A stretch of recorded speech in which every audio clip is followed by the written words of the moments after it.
Hey everyone, and welcome to Frankfurt. Normally when my wife and I are planning a trip, I'll find a way to sneak in some cool and unusual airline into our itinerary. And while scrolling through Instagram one day, I came across this beauty, Miat Mongolia's new 787 Dreamliner.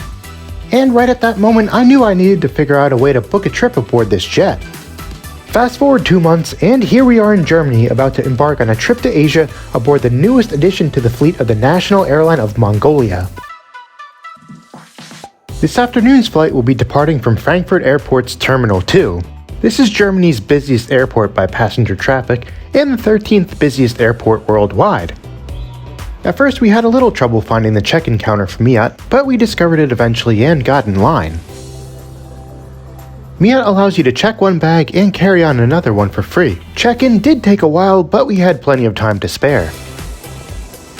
Terminal 2 has a capacity for 15 million passengers a year, and it was announced that it would be refurbished starting in 2026. Which is a good thing because it kinda felt like being inside of a prison. I know that I'm not in the best position to criticize other people's airports since I'm from New York, but Terminal 2 could definitely use a refresh. An announcement was made that all passengers needed to head to the gate, but we ended up having to sit around for a while because our plane was running late. Eventually though, the Dreamliner which would be taking us to Mongolia came into view. Nicknamed Kublai Khan, this plane was delivered to Miat back in August and is the first of 2 787s that the airline is set to receive.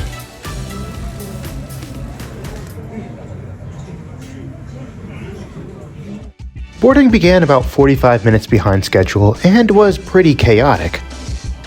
My wife and I will be flying economy on this flight and we weren't expecting to get on board first or anything, but there didn't seem to be any boarding groups, so it was basically just a free-for-all to get on the plane.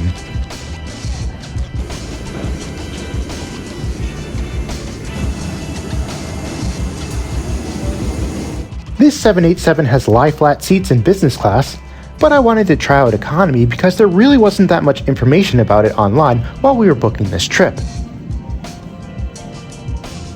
In total, this plane is outfitted with 262 economy seats in a 333 configuration, and I'll be sitting in 55K.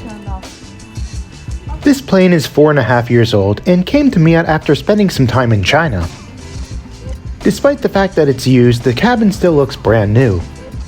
There's universal outlets in front of you, and each seat has an IFE screen in the headrest, which has a headphone jack and a USB port. Below the IFE screen was a literature compartment which held a safety card and a magazine. The tray table is a nice size and folds out from in front of you like this. The storage pocket wasn't the greatest, but I was still able to put a lot of my things in there. I did find the seat to be pretty comfortable though. It reclined, and the headrest was adjustable. There was also a nice amount of legroom. In all, I thought it was a pretty nice setup for this long flight to Mongolia. Flight wind 138 bound to Ulaanbaatar. Our flight time today will be 7 hours, 30 minutes after takeoff. We wish you an enjoyable flight. After the crew got everyone seated, we pushed back from the gate a little behind schedule and headed out to the runway. Miat is a state-owned enterprise, and they expanded their operations in the 90s once Mongolia turned away from communism. Unfortunately, these weren't the best years for the airline as there were 4 fatal crashes involving some of their now retired Chinese and Soviet-built aircraft. There hasn't been any major incidents since 1998 though.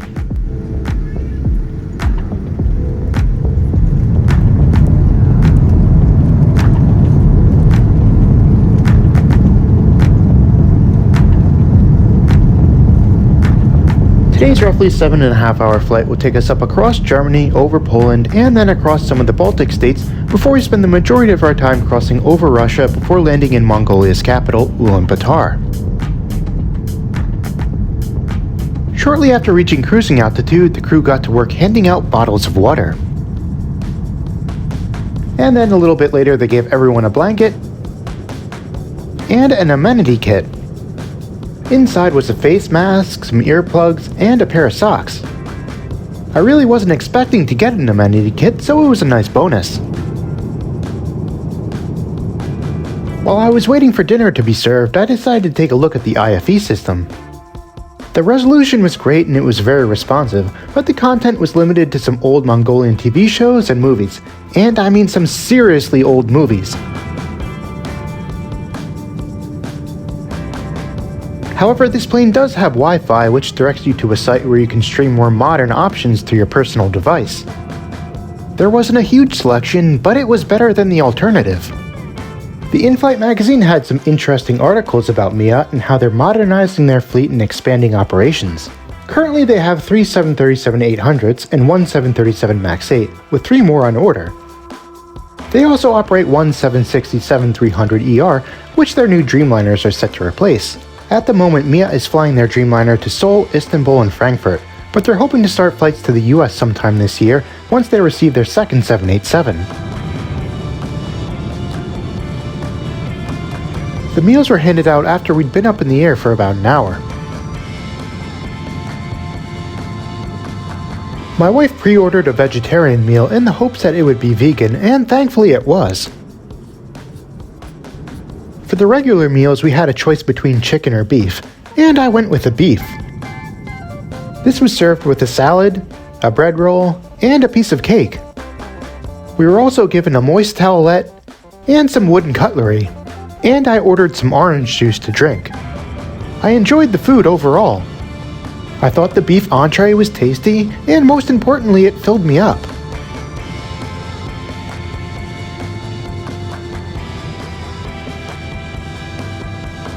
The crew offered additional drinks while they were cleaning up. I have to say that the crew on this flight was very good. They were always really nice and eager to help. I decided to freshen up in the bathroom before I settled in for the rest of the flight. The economy cabin had 6 bathrooms, 2 in the back and 4 in the middle. They were all in nice condition, and the crew did a good job keeping them clean.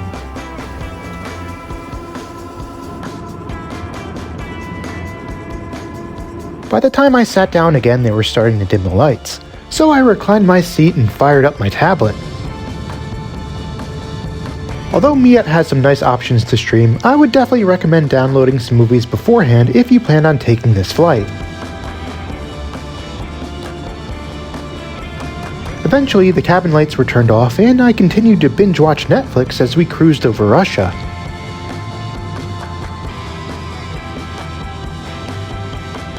There were a few bumps along the way, but overall it was a comfortable flight.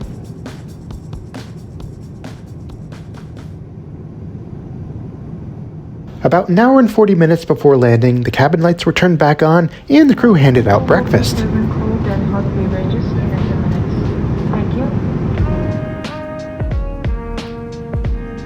The standard option was a plate with some cheese and some cold meat on it.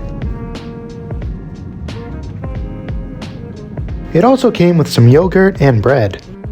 And yes, they did have a vegan-friendly option for my wife. Overall, I thought it was a pretty solid breakfast for economy. Then the lights were turned off again and we got ready to land.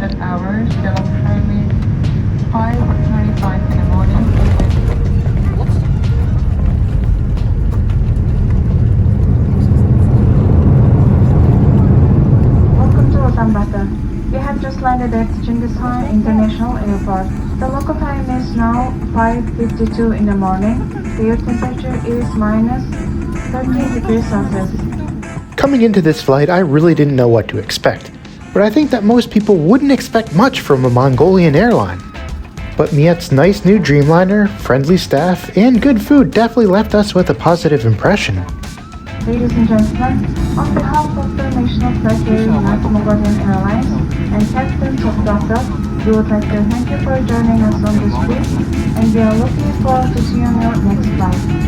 And we wish you please stay here in Ulaanbaatar or please reach your final destination. Thank you and goodbye. This flight cost about $400, which was a good price considering that it was right before New Year's Eve. Launching flights to the US is difficult, so let's see if Miat is actually able to do it. But if they are, I'd be happy to fly with them again. Would you ever want to fly with the national airline of Mongolia? Let me know below. Anyway, that'll do it for this video. Thanks for watching, and I'll see you again soon.